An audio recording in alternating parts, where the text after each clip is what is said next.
This morning, if you have your Bibles, or if you are watching online, there should be a Bible button around you, or maybe you're opening it on the app. Turn to John chapter 2, and that's where we're going to be this morning. That's where we're going to be spending our time. John chapter 2, verse 1. We are going to be talking about Jesus' first miracle he ever did. The very first thing he ever does. And as he steps into this time, and a little bit of context of what's happening is, I love the book of John. It kind of gives you like a condensed version of all the Gospels. But Jesus is born, and it kind of fast forwards, right, at the end of John 1. And Jesus goes out, and he assembles a group of guys. And it says, the interesting thing, and we'll read this morning, is that these group of guys, they follow Jesus without even fully believing Jesus is who he says he is. So what that tells me is that these guys were following Jesus partially because they just liked him. They liked being around him, and they said, okay, like let's give it a chance. He's kind of fun, like he's a good time. Let's get around him and let's get around what he's doing. And so it says at the end of John chapter 1, Jesus calls the disciples, he calls this group of fishermen and people from different walks of lives, and they surround him, and they decide to go with him. And so John chapter 2 picks up, and this is where we're going to be. I'm going to hop right in because, I believe God has something really powerful for us this morning. It says in John chapter 2, verse 1, let's read together. It says the next day, so this is the very next day after he calls these group of guys, and they're like, okay, we'll follow you. We'll see what this whole thing's about. It says the next day there was a wedding celebration in the village of Cana in Galilee. Now, I want you to understand, we think of weddings in this spectrum, like you show up on a Saturday, right? And there's the ceremony and the reception, and you dance, and maybe you're there for a few hours, or, maybe you're there for maybe it's a day-long thing. But then you go back to life, and the bride and groom go on, and they go on their honeymoon and do their thing. But in Jewish culture, when there was a wedding, it was a week-long party. It was like, we are going to throw down and we are going to have some fun. And so when they would throw a wedding, it was not a small thing. They loved to have celebrations. And so they would have a week-long party. Everyone would show up. If you were coming in from out of town, we're going to, it is like the best family reunion, friend reunion ever. And so it says they showed up at Cana, and Jesus' mother was there. So what does this say? Let's read between the lines a little bit. This had to have been somebody close to the family. So it's not just Jesus and his friends. His mom's there. So maybe it was like a cousin or distant cousin or someone close enough to the family that Jesus' mom and Jesus and everyone are there. And so it says Jesus' mother was also there, and Jesus and his disciples were also invited to the celebration. So everyone's there. Everyone's hanging out.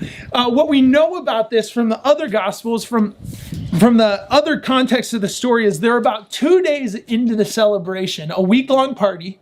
They're 2 days into the 7-day party at this point.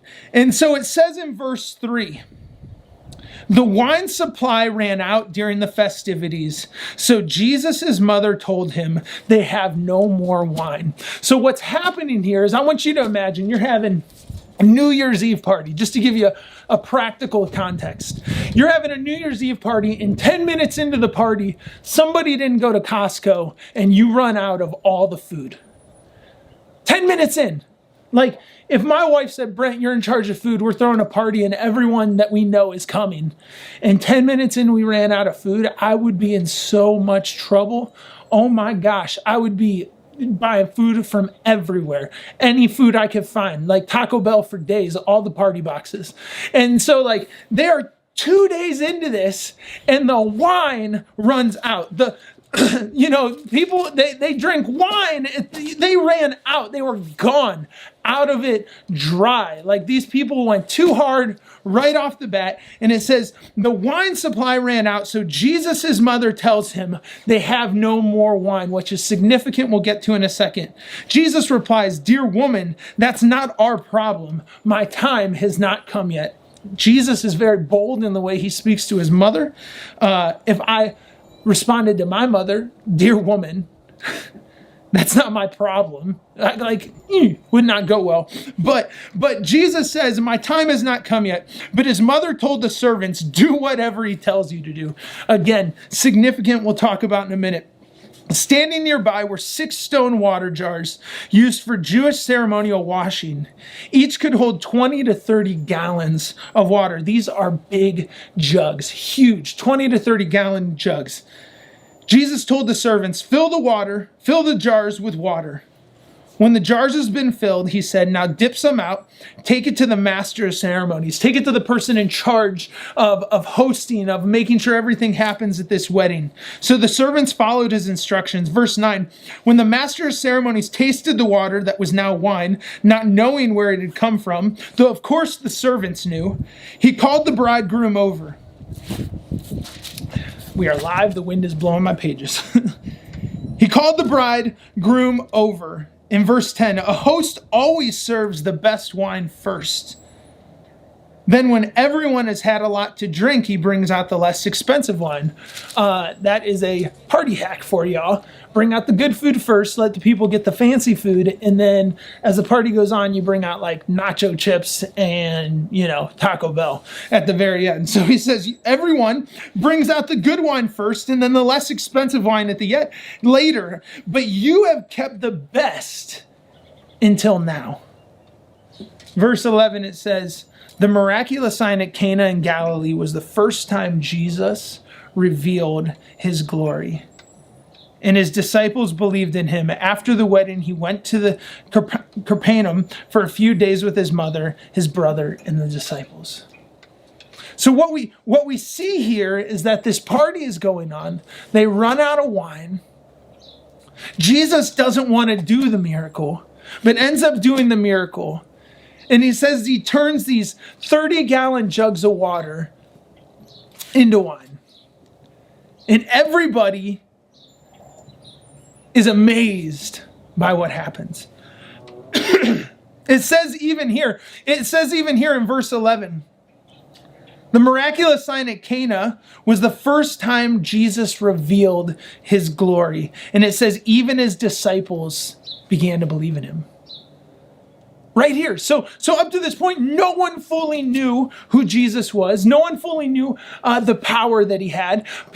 Mary knew, because Mary had known, but people did not know who Jesus really was. They didn't understand his power. And what I love about this miracle, the thing that we can take away from this, in this story, is that what's interesting about this first miracle, different from the other ones, is in this first miracle, it's all about saving face. This is why I think this was a family member's wedding, because Mary steps in and takes charge. If this was someone else's wedding, like if I was at a wedding and they ran out of food, I'd just sit back and watch, be like, man, how are they going to figure this one out? But if it was my brother's wedding, or one of my children's weddings, right? Like I would jump in and say, okay, we got to go into panic. We got to go into damage control. Let's find some food right now. Let's find some wine. Let's figure this out. And so Mary jumps in and says, we got to solve this problem. And so what's interesting is that most of Jesus's miracles are about saving people's lives. It's about, someone who's been dead and is brought back to life. Someone who was a cripple who can now walk. Someone who is demon possessed and is now free. But this one is just about saving face, right? Like your reputation is on the line if you run out of food. And so what we find out here, and what's so interesting and what's so powerful about this is that, and I think this is so good for us to hear, is that sometimes we think the things we come to God with lack significance. And if we were to rate this miracle with all the other miracles in the Bible, you would have like dead person coming back to life kind of at the top, right? Like that's amazing. You have like crippled man learning to walk, right? You have blind guy learning to see, right? Or God healing him and he can see now.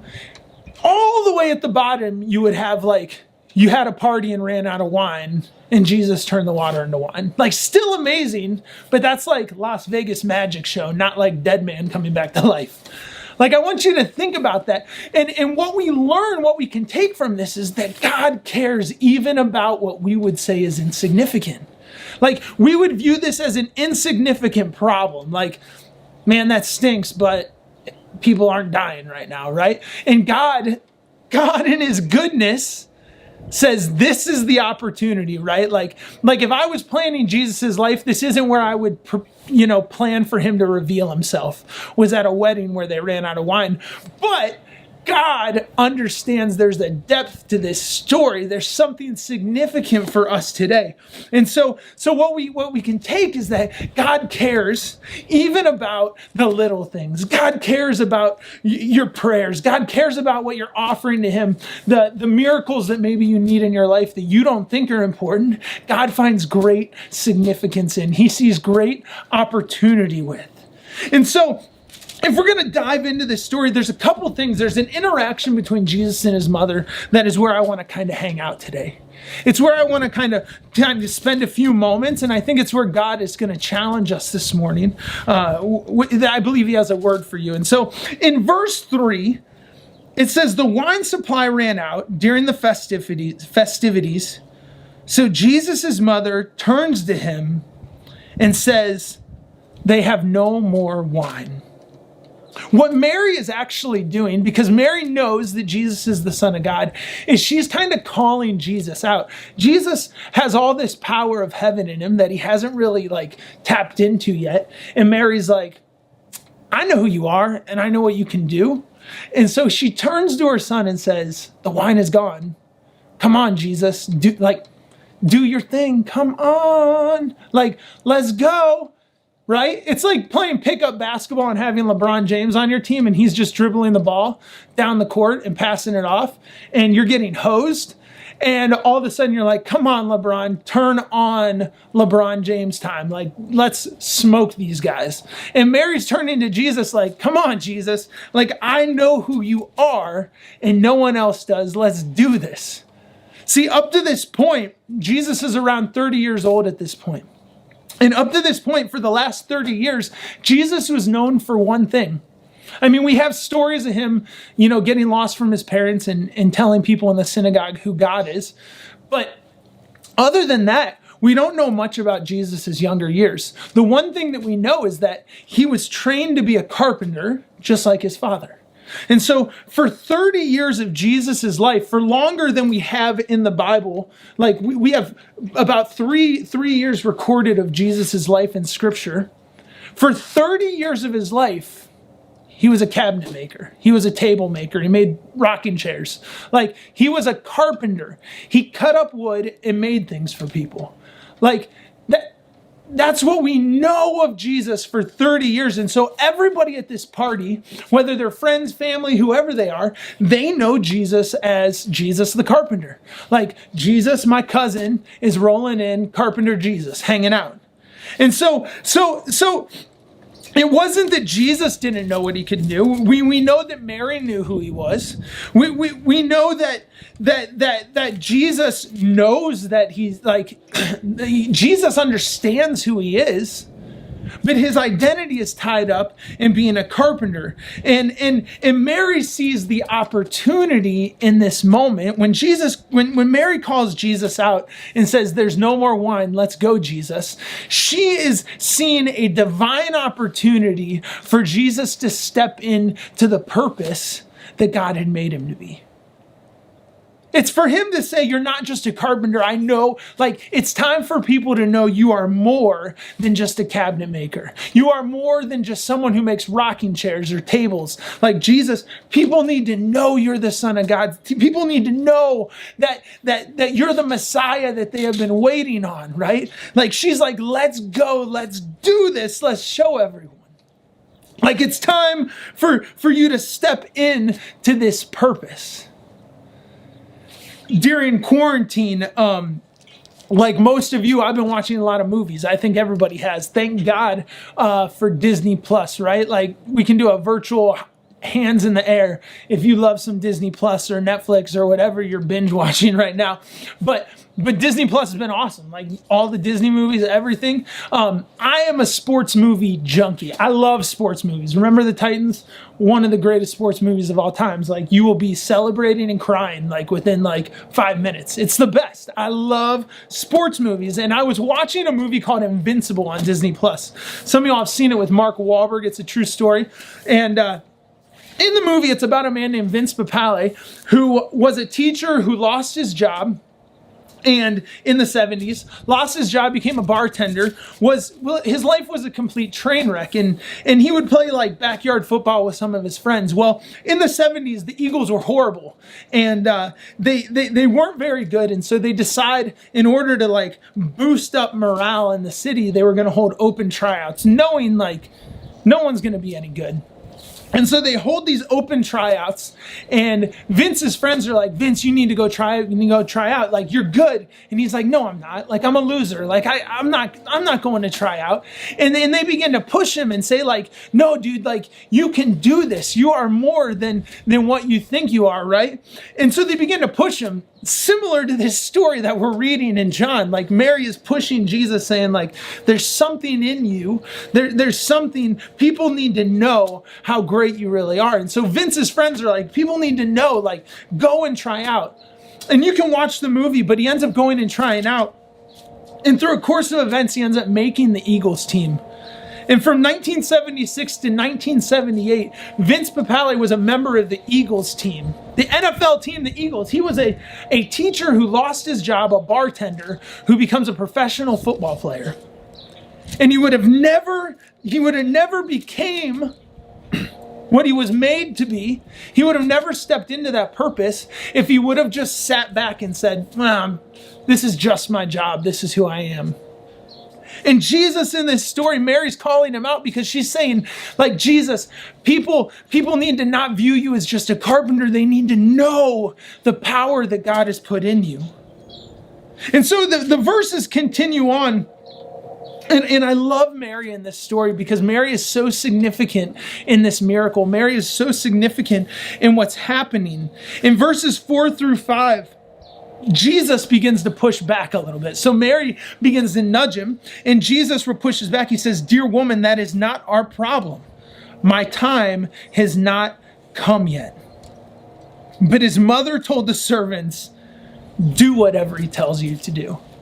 I love what's happening here because what we see is Mary begins to nudge Jesus. Jesus gets a little like irritated, or I don't know, maybe he was nervous or he didn't know. And he begins to push back and he says like, no, I'm not doing it. And Mary's like, I'm your mom. Like, right. Anybody ever had a mom be like, I know you don't think you're going to do it, but I'm telling you, you're going to do it, because moms know everything. They have like a super mom power. And Mary's like, all right, servants, like, he's saying no, but just do whatever he tells you to do, because he's about to do this. He's about to do, like, you're gonna like it. Like, it's gonna be good. See, what's happening in this story is Mary is pushing Jesus into his purpose.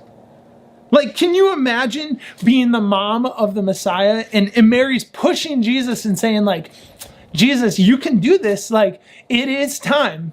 See, Mary is hearing, like, it's almost like she's stepping into this divine moment that God is speaking to her and saying, you need to push my son and it is time for this thing to happen. See, Jesus knew at this moment, and I think this is why Jesus, there's a lot of people who believe different things, like, why does Jesus push back? What's going on? Like, what's he teaching? But I think Jesus knew that when he performs this first miracle, whatever it is, whatever first miracle, and interesting, it's with wine, and we have the Last Supper at the end of Jesus' life, but Jesus, and I don't think that's by coincidence, but what happens is Jesus knows when this first miracle starts, the clock starts, right? Like, he's working toward the cross from that point on.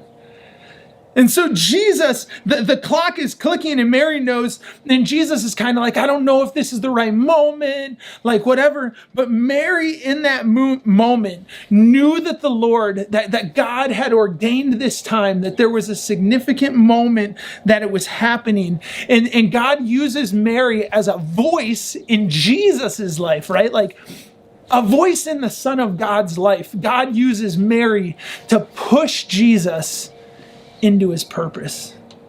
And I think one of the amazing thing about miracles is that most miracles in our life, most miracles are going to require a nudge. Like, most miracles in your life, when God is ready to do something amazing, most miracles are going to require someone pushing you, right? Most miracles, whenever God is going to do something amazing, there's always going to, most of the time, be someone pushing you into that place. I think in my life, there have been people in my life that have called things out. Even as we did Anchor Church and we moved here, there were people that God brought into our lives to affirm in our lives that you are supposed to take your family. You are supposed to sell everything, pack up, move across the state to a place where you don't know people. God brought people into our lives to say, this is where God is leading you.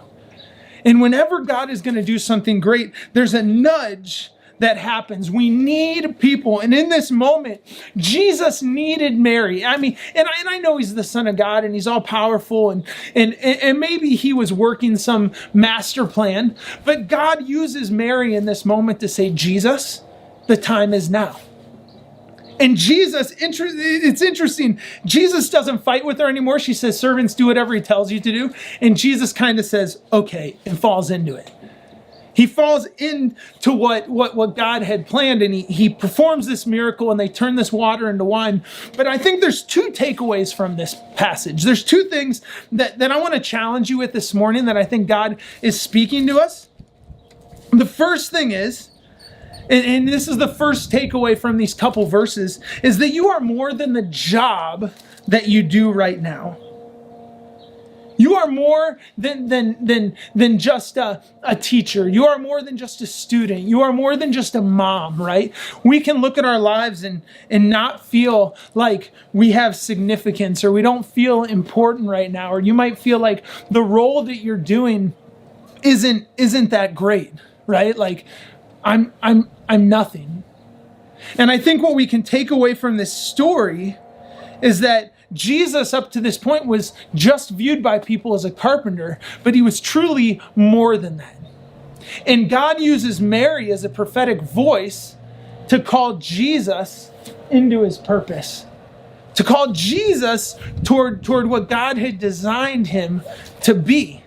And I think in Jewish philosophy, they viewed everybody as prophetic. They viewed prophetic not as this special select group of people, but becoming prophetic was actually becoming enlightened by Yahweh, like understanding who God is. And when you begin to understand who God is and you know God at a depth, you share that with everybody around you.